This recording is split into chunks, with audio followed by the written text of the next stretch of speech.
Good afternoon, and thank you for coming this afternoon. The Bible, a book's full of surprises. What are we going to talk about? Well, we're essentially going to look at various aspects of the Bible, about the Bible and in the Bible, and what is so surprising about it. First of all, we're going to look at its popularity, its consistency,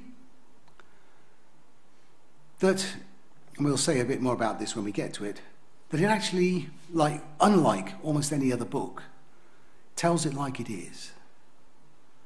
We're going to look at some surprising proofs of the Bible through archaeology, and we're going to look at some fulfilled prophecies of the Bible.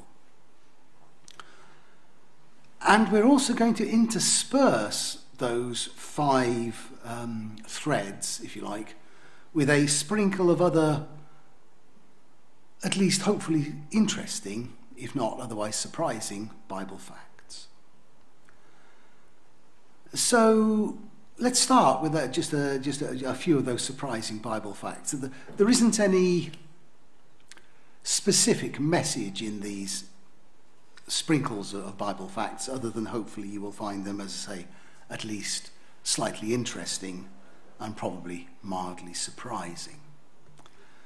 So, Bible facts about animals. Sheep are mentioned more than any other animal in the Bible. They actually get mentioned 187 times. Proverbs chapter 30, verses 24 to 28 says there are 4 animals that are exceedingly wise. And whilst you wouldn't necessarily think that that was the case, the examples are given of ants, of conies, of locusts and lizards. Dogs are mentioned 41 times in the Bible, but cats are never mentioned. Elephants are never mentioned, but ivory, which of course comes from elephants' tusks, is mentioned 13 times.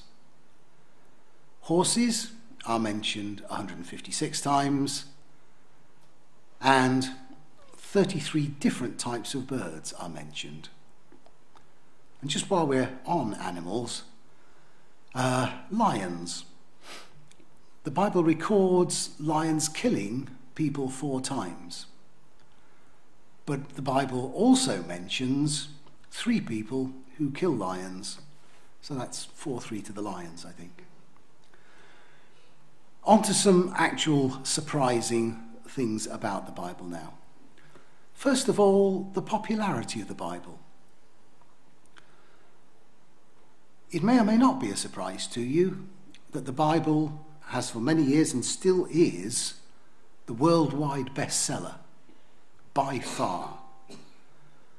The Bible has sold 5 billion copies worldwide to date.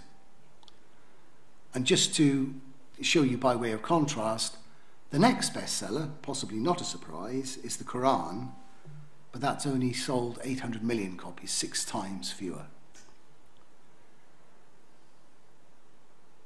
The Bible is the most translated book in the world. To date, all or most parts of the Bible have been translated into, well, when I checked last week, 3,223 distinct languages and subdialects, and this work continues. So if you look on the internet next week, you may find that number has gone up. Again, by way of contrast, the next most translated book is actually Pinocchio, and that so far has been translated into 260 languages. That's 80% fewer languages than the Bible has been translated into. Even the United Nations Universal Declaration of Human Rights, which of course is a pamphlet, not a book, has only been translated into 462 languages. And another possibly surprising, possibly not surprising fact about the popularity of the Bible, it's the most shoplifted book in the world.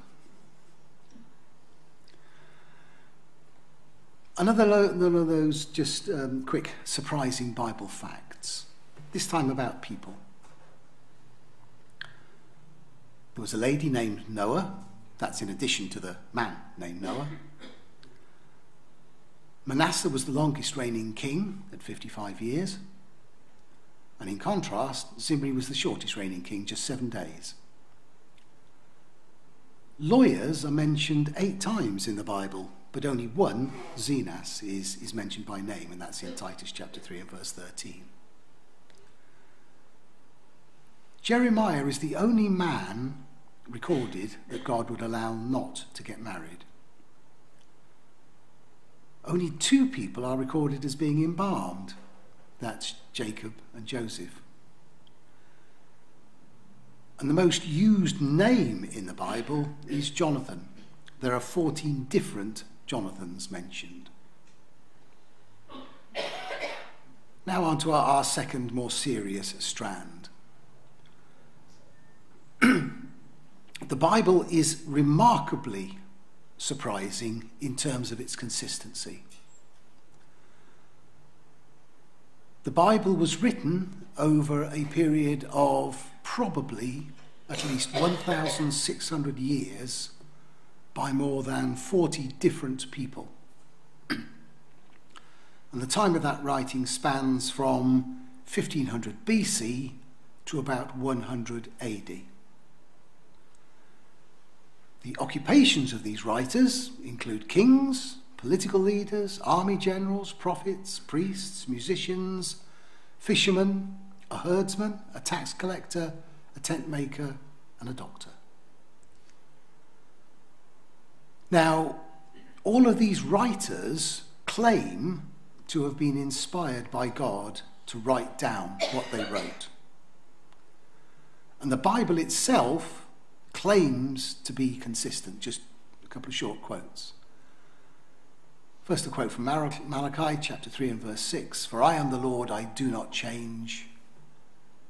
From the Psalms, Psalm 33 and verse 11. The counsel of the Lord stands forever, the plan of his heart to all generations. And from Paul's letter to Titus chapter 1 and verse 2. In hope of eternal life, which God, who cannot lie, promised before time began. So, just to recap, the Bible was written over a long period of time, 1,600 years, by a whole range of different writers, but they all claim to be writing what God prompted them to write.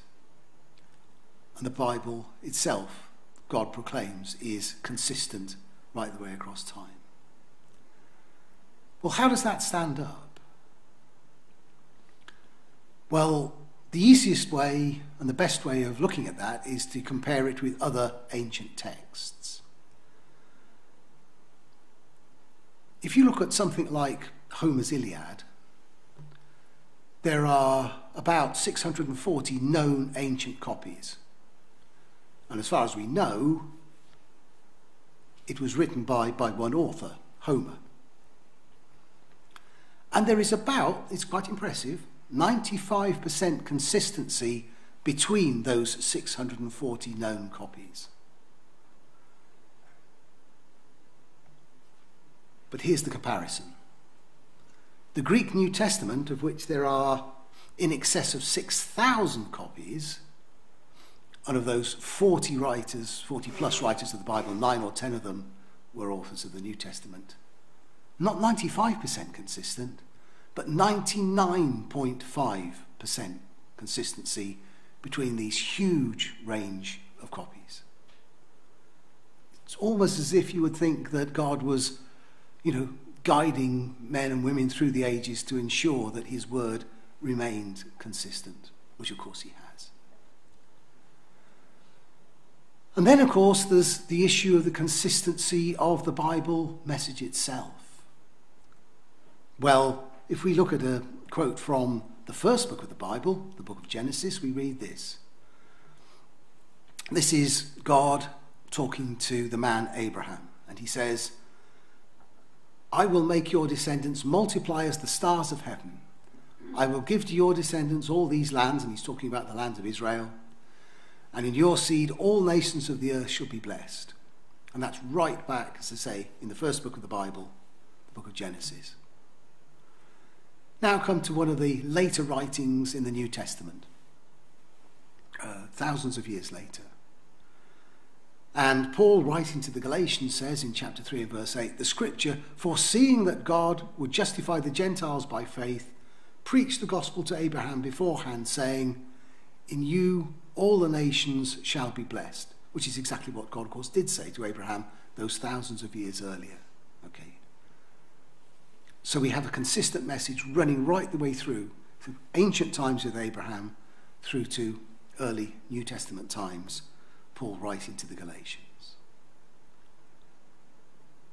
Another little snippet, this time surprising Bible facts.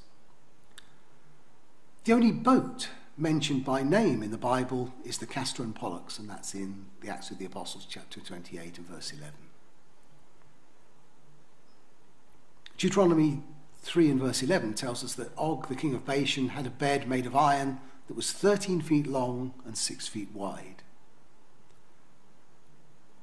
The book of Kings tells us that King Ahab built a house of ivory. It's a bit like the cats and the dogs, this one. Salt is mentioned 41 times in the Bible, but pepper, not the once. 20 different precious stones are mentioned. 29 different musical instruments are mentioned. The shofar in Hebrew, or the curved ram's horn, which is translated trumpet 68 times and cornet 4 times in the King James Version of the Bible, is the most frequently mentioned musical instrument. 8 different fighting weapons are mentioned: the axe, the bow and arrow, the club, the dagger, the mace, the sling, the spear, and the sword. Cheese is referred to 3 times in the Bible. Back to one of our more serious strands then. The Bible tells it like it is. Famously, though it's probably not the first person that could be attributed to, but famously Winston Churchill said, history is written by the victors. And that's what we find, isn't it? That history, from a human point of view, tends to make the victors look good. In fact, most human writings tend to overlook man's and mankind's mistakes and play up those good things, those clever things that man has done. The Bible doesn't do that. The Bible criticizes its authors and those it writes about. For instance, the Bible says that the Jews are God's chosen people, but then goes on to condemn them many times for the way in which they act. And this is contrary to usual human nature, which, as I say, tends to play down human failings. Here are a few Bible quotes, again, by, God-inspired authors, just to make the point. Paul, writing to the church in Rome, says, "For the good that I will to do, I do not. But the evil that I will not to do, that I practice." The psalmist, David, says, "I am feeble and severely broken. I groan because of the turmoil of my heart." And the prophet Isaiah says, "Woe is me, for I am undone, because I am a man of unclean lips." Again, just to make the point, variations on the phrase, God was against Israel, God's chosen people, but God was against Israel because of their sins, comes more than 80 times. Okay. Normal human writings, as I say, gloss over, pass over those kind of things. The Bible tells it very much like it is. In the same sort of vein, variations on the phrase Israel's sin, written by usually people who are from, as it were, the people of Israel, comes more than 50 times. And the specific phrase, the anger of the Lord was kindled against Israel, was kindled against Judah, comes 15 times. So the Bible isn't like usual human writing. It is God inspired and it tells it the way it is. Some surprising numbers, again just for a bit of fun.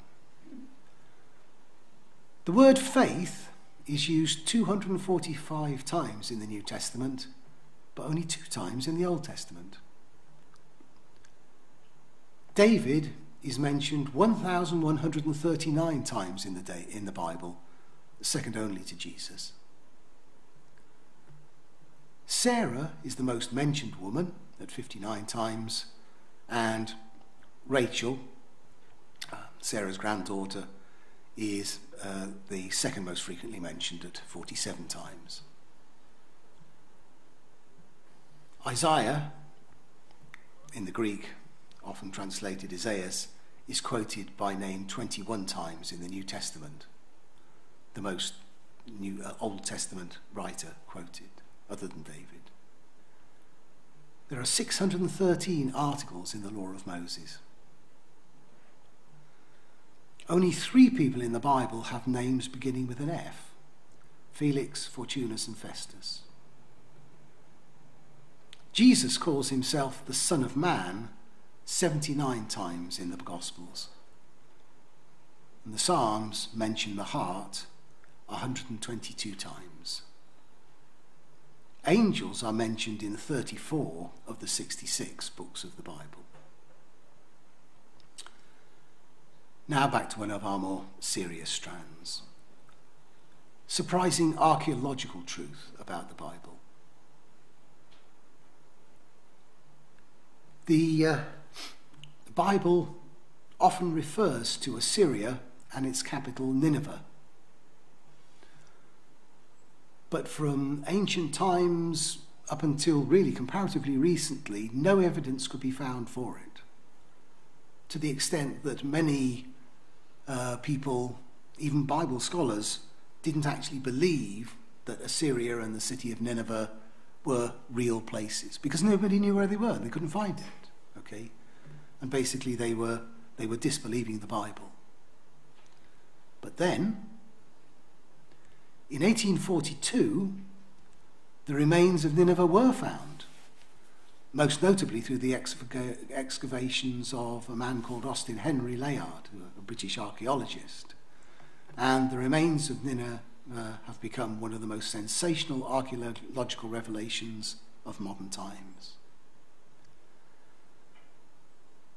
It's a similar story with Babylon. Until 1898, scholars doubted whether Babylon ever existed, because not only could they not find Babylon, but the only record of it could be found in the Bible. And then, in 1898, Babylon was discovered and excavated. And we know today that Babylon was one of the first cities in the world. From writings found in Babylon itself, it was founded by Nimrod, who is in the Bible named as the great-grandson of Noah. And archaeologists have found his name on many inscriptions and tablets. And indeed, they found elsewhere a massive head of Nimrod excavated near Kala on the Tigris River. And coming up to somewhat more recent times, many of you, I'm sure, will have heard of the Dead Sea Scrolls. And basically, a young shepherd first discovered the Dead Sea Scrolls in 1947 near the site of Qumran, which is now in Israel on the West Bank. And over the next decade, from 1947, scientists discovered more than 900 manuscripts located in 11 caves high up in Qumran. And they include works from the Hebrew Bible, including Genesis, Exodus, Isaiah, Kings, and Deuteronomy. And the texts date from between roughly 200 BC right up until AD 70, and surprise, surprise, those texts are, again, surprisingly really very accurate compared with the texts that we have today. And coming even more up to date, in 1979, 2 silver mini scrolls were discovered at Christadelphian, an archaeological site near Jerusalem, and those probably go back to something like 2,600 years ago. These mini scrolls are written in Hebrew. They contain the oldest Bible passage that survives to the present day, and it's part of a priestly blessing found in Numbers chapter 6, in fact. And these scrolls, these amulets, say that Yahweh, the God of Israel, is stronger than evil and a rebuker of evil.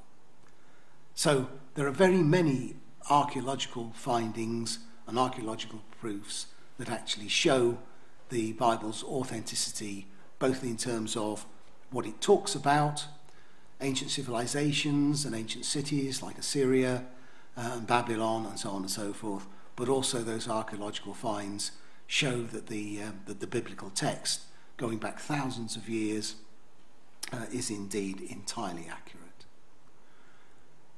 Another one of our, if you like, fun sections. Surprising Bible facts, words. The longest word in the Bible is Maher-shalal-hashbaz, which is the name of a person, and that comes in Isaiah chapter 8, verses 1 and 3. And the longest word that, and I think this is a lovely one, this one, the longest word that is not a name is loving kindnesses, and that's in Psalm 17 and verse 7. There are 12 books of the Bible that start with the letter J. Ezra chapter 7 and verse 21 contains every letter of the alphabet except J. Acts, the longest book in the New Testament, never uses the word love. Acts and 2 Peter are the only 2 New Testament books that don't. There are no words beginning with the letter X in the King James Version of the Bible. The Apostle Paul uses the word grace within the first 5 verses of every single book and epistle that he wrote. All the books of the New Testament contain the word Amen, except Acts, James, and John's 3rd letter, John's 3rd epistle. And the word faith is used in every book of the New Testament except the Gospel record through John and John's 2nd and 3rd letters. Back to our serious strands, prophecies. The Bible contains over 2,500 prophecies, of which more than 2,000 have been completely fulfilled, and between 400 and 500 are still awaited. The detail of the prophecies and the accuracy of their fulfillment is both remarkable and surprising. Let's concentrate particularly on prophecies about Jesus. There are many others, but we're just going to concentrate really on prophecies about Jesus here. Firstly, picking up from our introductory reading, Daniel chapter 9, verses 25 and 26. Part of that says, "Know therefore and understand that from the going forth of the command to restore and build Jerusalem until Messiah, the Prince, there shall be 7 weeks and 62 weeks, and the street shall be built again, and the wall, even in troublesome times." And then later on it says, "And after the 62 weeks, Messiah shall be cut off, but not for himself, and the people of the Prince who is to come shall destroy the city and the sanctuary. The end of it shall be like a flood." Well, 7 weeks and the 62 weeks, taking a day for a year, is 483 years. The decree regarding the restoration of Jerusalem, which is what the prophecy had originally been talking about, was issued by Persia's king Artaxerxes to the Hebrew priest Ezra in 458 BC. 483 years later, Jesus began his preaching ministry. Jesus was then cut off. He was crucified. And in AD 70, the temple, the sanctuary that was talked about in the prophecy, and the city of Jerusalem was destroyed. The People's Republic of the Romans rushed in like a flood to destroy it. That's what the secular Roman records actually say. Let's look at something which is maybe really quite familiar to all of us. Micah chapter 5 and verse 2. But thou, Bethlehem Ephratah, though thou be little among the thousands of Judah, yet out of thee shall come forth unto me that is to be ruler in Israel. And that prophecy was written probably about 700 BC. And of course the fulfillment of this prophecy is the birth of Jesus Christ, and that's one of the most celebrated and well-known facts in history. And everybody knows that Jesus was born in Bethlehem. Here's another prophecy about Jesus. The prophet Zechariah in chapter 11 and verse 12 says, So they weighed for my price 30 pieces of silver, and the Lord said unto me, Cast it unto the potter, a goodly price that I was prized at of them. And I took the 30 pieces of silver and cast them to the potter. Now, Bible writers and indeed secular historians both record that 30 pieces of silver was the sum paid to Judas Iscariot for betraying Jesus. And they indicate that the money went to purchase a potter's field. So we read in the Gospel record through Matthew, chapter 27 and verse 9, and they, that's the Jewish rulers, took the 30 pieces of silver, which had been paid to Judas, the value of him, Jesus, who was priced, whom they of the children of Israel priced, and gave them for the potter's field. In other words, bought a potter's field. Take a different prophecy, this time from Psalm 22. The congregation of the wicked has enclosed me. They pierced my hands and my feet. I can count all my bones. They look and stare at me. They divide my garments among them, and for my clothing they cast lots. These are the words of David, written by inspiration, and that would be about 400 BC. And the prophet Zechariah, writing around 200 BC, also said, They shall look upon me whom they have pierced. Well, again, historians and New Testament writers confirm the fulfillment. Jesus of Nazareth died, pierced on a Roman cross, and his extraordinarily quick death eliminated the need for the usual breaking of bones so that he could count all of his bones. And here we have the fulfillment recorded in the Gospel record through Matthew chapter 27 and verse 35. Then they crucified him and divided his garments, casting lots that it might be fulfilled, which was spoken by the prophet. They divided my garments among them, and for my clothing they cast lots. And sitting down, they kept watch over him there. Another little aside, some miscellaneous Bible facts this time. Word for word, Luke wrote more of the New Testament than Paul, just because the Gospel record through Luke and the book of Acts are quite long books. There are 8 people in the Bible with 2-letter names. Og, On, So, and 4 men called Uz. There are 7 cities with 2-letter names. Ai, well actually 2 cities called Ai.